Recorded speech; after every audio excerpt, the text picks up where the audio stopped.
On the 22nd of May 2024, the government of Ireland recognized the statehood of Palestine. Now, to get to know more about that, we are going to interview the ambassador of Ireland to Indonesia, His Excellency Padraig Francis. Good day to you, His Excellency. Let's get to the question or the interview about this matter. So first of all, how does Ireland, the government of Ireland, come up to the decision to recognize the statehood of Palestine?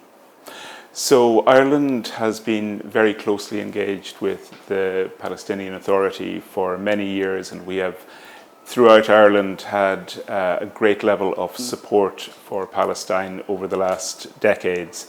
And I think we see recognition of Palestinian statehood as an important contributor. It is not going to be the solution to the problems that are there, but we think it's a necessary step in order that Palestine can take its full place among the nations of the world. Could you maybe tell a little background, or how is the process of that announcement took place? So, as you know, the announcement was done jointly with our Norwegian and Spanish partners, and we have clearly been in an awful lot of close contact with them over the last few months.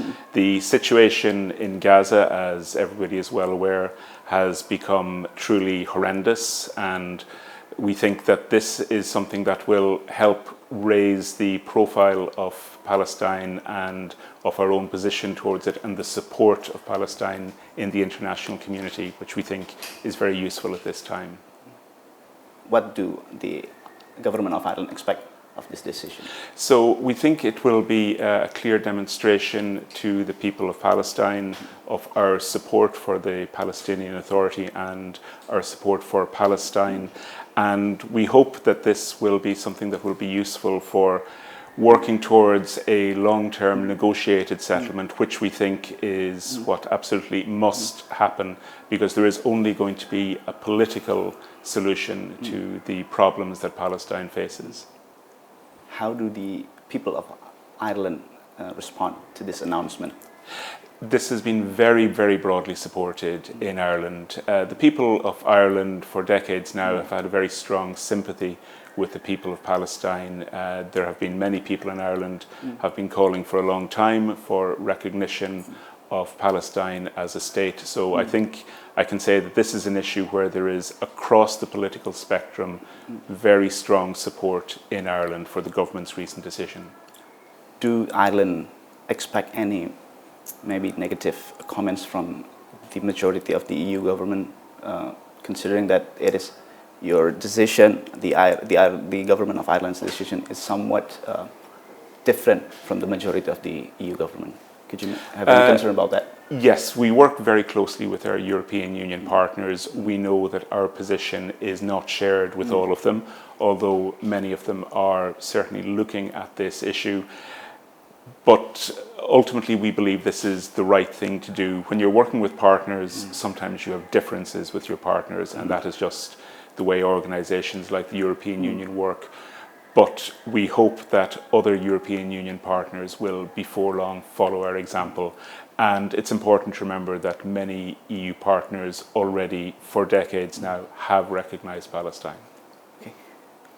Why does the Irish or the people of Ireland have such a great and deep sympathy for what happened in Gaza and for the people of Palestine?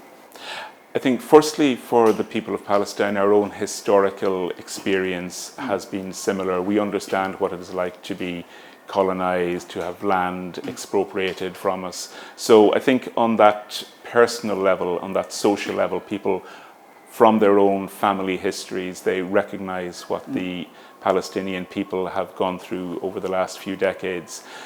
And then, of course, the events in Gaza, the current conflict there is shocking. We utterly condemn the actions of Hamas in October, but we also think that what has been done by the Israeli government is terrible. The people of Gaza are suffering through death, injury and hunger, and that's why we have called very strongly for an immediate ceasefire and for full humanitarian access, while, of course, we very strongly condemn the actions of Hamas.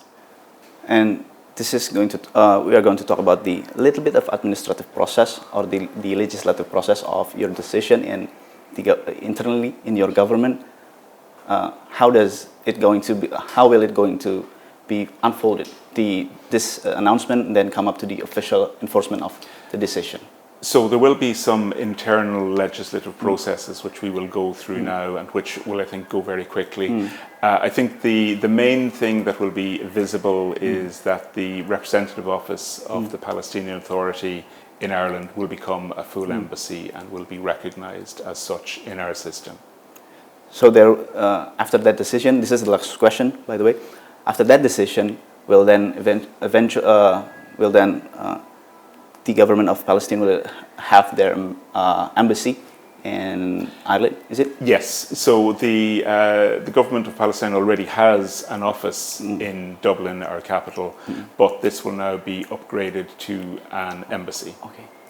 So will then what the decision of your government, Spain and Norway, will then be brought into the General Assembly of the United Nations? Will the Ireland government bring that to the General Assembly? Well, we will certainly let all our partners in the United Nations know about this. As you know, there have been a number of resolutions on the recognition of Palestine as a full member of the United Nations, which we have co-sponsored, the most recent one, and supported it. So I think this is something that we will publicise very widely to all our United Nations partners, and we will leave no one in any doubt about our position on Palestine. Thank you very much for the interview and the explanation. It was very concise and clear, Your Excellency.